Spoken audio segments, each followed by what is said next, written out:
ఇసుక తిన్నెలు, తన గర్భంలో దాగున్న జీవరాశులు, ఇలా సముద్రం గురించి చెప్పుకుంటూ పోతే చాలానే ఉంటుంది. కానీ నీలిరంగు వర్ణంతో ఆహ్లాదాన్ని కలిగించే సముద్రాలు ఇప్పుడు తన వర్ణాన్ని మార్చుకుంటున్నాయి. తాజా అధ్యయనం ప్రకారం గత 20 సంవత్సరాల్లో ఈ మార్పు స్పష్టంగా కనిపిస్తోంది. ఈ విషయం గ్లోబల్ చేంజ్ బయాలజీ జర్నల్లో ప్రచురితమైంది. అసలు ఇంతకీ ఈ సముద్ర జలాలు ఎందుకు నల్లగా మారుతున్నాయి? దీనివల్ల ఏం జరుగుతుంది? Watch the story.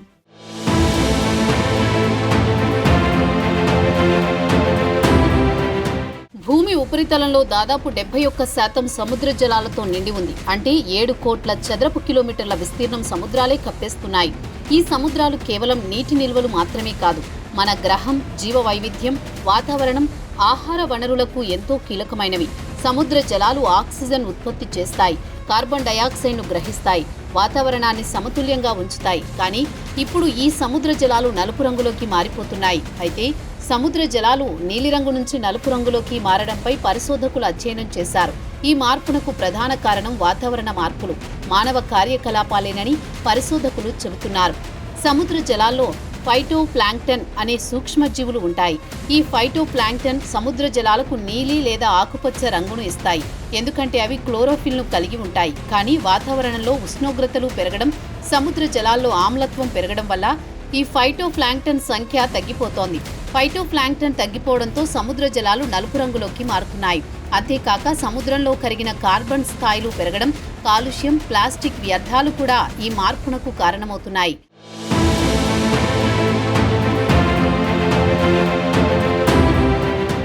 సముద్రాలు నల్లగా మారిపోవడం ఆందోళన కలిగించే విషయమని పరిశోధకులు చెబుతున్నారు. సముద్ర జలాలు నల్లగా మారడం వల్ల సూర్యరశ్మి జలాల లోతుల్లోకి చొచ్చుకుపోవడం కష్టమవుతోంది.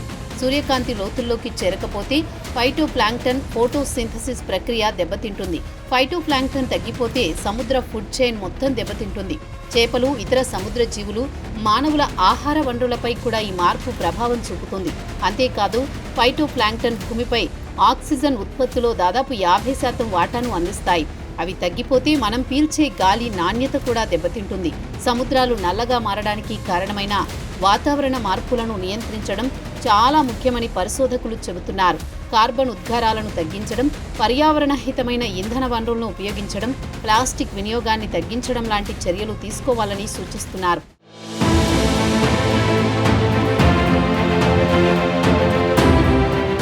ప్రభుత్వాలు, సంస్థలు మాత్రమే కాదు, ప్రజలు కూడా వ్యక్తిగతంగా బాధ్యత తీసుకోవాలని చెబుతున్నారు. ప్లాస్టిక్ బ్యాగ్లకు బదులు క్లాత్ బ్యాగులు ఉపయోగించడం, రీసైక్లింగ్ను ప్రోత్సహించడం, సముద్ర తీరాలను శుభ్రం చేయడంలో పాల్గొనడం వంటివి చేయాలని సూచిస్తున్నారు.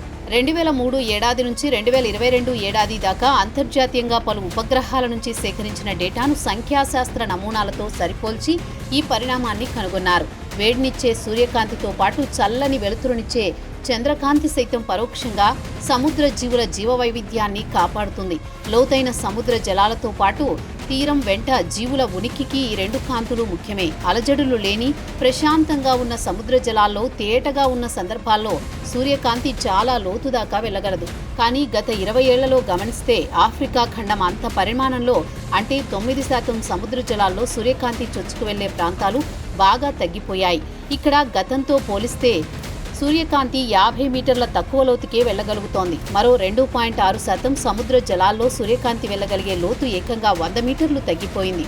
అయితే ఒక 10% సముద్ర జలాల్లో మాత్రం గతంలో కంటే ఎక్కువ లోతుకు సూర్యకాంతి వెళ్లగలుగుతోంది. సూర్యకాంతిలోనే మనగలిగే సముద్ర జీవులు చాలా ఉంటాయి. ఎన్నో రకాల జలచరాల ఉనికి, పునరుత్పత్తి, ఆహారానికి ప్రత్యక్షంగా సూర్యకాంతి అత్యావశ్యకం. కొన్ని చోట్ల సూర్యకాంతి లభ్యత తగ్గిపోవడంతో వేరే చోట్లకు జీవులు వలస వెళ్లిపోవాల్సిన పరిస్థితి తలెత్తుతోంది. ఇది ఆయా జీవావరణ వ్యవస్థపై ప్రతికూల ప్రభావం చూపుతుంది.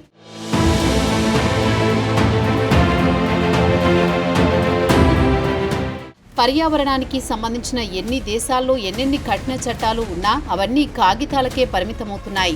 ప్రపంచవ్యాప్తంగా పరిశ్రమల నుంచి వెలువడే వ్యర్థాలను ఆయా సంస్థలు గుట్టుచప్పుడు కాకుండా నేరుగా నదుల్లో పారబోస్తున్నాయి. గరళంగా మారిన నదీ జలాలు నేరుగా సముద్రాల్లో కలుస్తున్నాయి. వీటికి వ్యవసాయ వ్యర్థాలు తోడవుతున్నాయి. వీటితో పోషణ సంబంధ మూలకాలు సముద్రంలోకి పోటెత్తుతున్నాయి. ఈ పోషకాలను సంగ్రహించిన నాచు వంటి అతి సూక్ష్మ మొక్కలు సముద్ర ఉపరితల జలాలపై ఏపుగా పెరుగుతున్నాయి. గనుల తవ్వకం తర్వాత మిగిలిపోయిన వ్యర్థాలను వర్షపు నీరు నదుల ద్వారా సముద్రాల్లోకి కొట్టుకొచ్చేలా చేస్తోంది. ఇవి కాక సూర్యకిరణాలను అడ్డుకునే జీవజాలం సముద్ర ఉపరితలంపై మరింతగా పేరుకుపోతోంది. ఇవన్నీ కలగలిసి సాగరాలను కాంతిహీనంగా చేస్తున్నాయి. అలా అవి నల్ల రంగులోకి మారిపోతున్నాయి.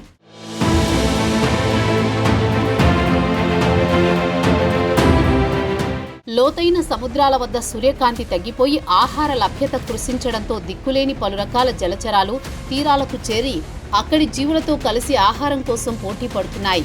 దీంతో ఆయా జీవుల ఆహార వనరుల కొరత ఏర్పడుతోంది. సముద్ర చేపలు, రొయ్యలు, ఇతర జలచరాల లభ్యత తగ్గిపోయే వీలుంది. దీని ప్రభావం భవిష్యత్తులో అన్ని సముద్ర తీర దేశాల మత్స్య పరిశ్రమపై తీవ్ర ప్రభావం చూపనుందని పరిశోధకులు హెచ్చరిస్తున్నారు.